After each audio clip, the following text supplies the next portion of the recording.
Lahore high court کا Pakistan railway کے خلاف سخت نوٹس، عدالتی حکم پر عمل درآمد نہ ہونے پر حکام طلب۔ لاہور ہائی کورٹ نے پنجاب پیٹرولیم انڈسٹریز اور پاکستان ریلوے کے درمیان مقدمے میں 4 جنوری 2017 کے عدالتی حکم پر عمل درآمد نہ ہونے کا نوٹس لیتے ہوئے متعلقہ ریلوے حکام کو طلب کر لیا ہے۔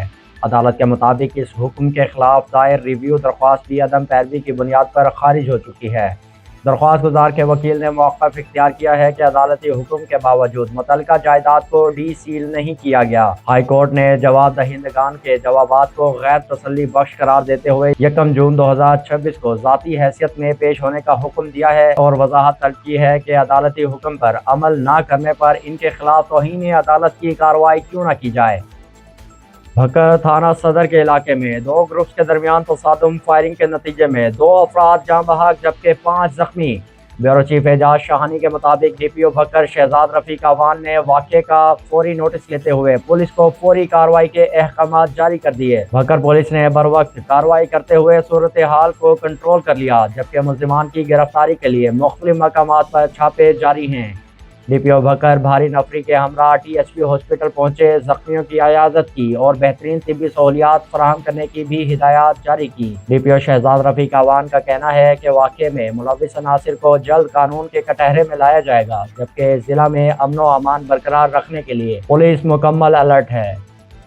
شاہ جمال چندری موڑ میں قانون ہاتھ میں لینے والے افراد کی مبینہ تشدد کی ویڈیو وائرل۔ قاری محمد صادق کے مطابق قریشی برادری کے چند افراد کی جانب سے کھک برادری کے ایک نوجوان ملک محسن کھک ولد ملک اللہ بخش مرحوم پر مبینہ بہمانہ تشدد کیے جانے اور بعد ازاں واقعے کی ویڈیو بنا کر سوشل میڈیا پر اپلوڈ اور وائرل کیے جانے پر عوامی اور سماجی حلقوں نے شدید رد عمل کا اظہار کیا۔ مقامی افراد کے مطابق کسی بھی شہری کو قانون ہاتھ میں لینے اور کسی کی تذلیل کرنے کی اجازت نہیں دی جا سکتی۔ شہریوں کا کہنا ہے کہ ایسے واقعات نہ صرف معاشرتی اقتدار کے منافی ہیں بلکہ قانون کی کھلی خلاف ورزی بھی ہیں۔ عوامی اور سماجی حلقوں نے ڈی پی او مظفر گڑھ اور ایس ایچ او تھانہ شاہ جمال سے مطالبہ کیا ہے کہ واقعے میں ملوث تمام ملزمان کو فوری گرفتار کر کے قانون کے مطابق سخت کارروائی عمل میں لائی جائے تاکہ آئندہ کوئی بھی شخص غنڈہ گردی اور قانون شکنی کی جرات نہ کر سکے۔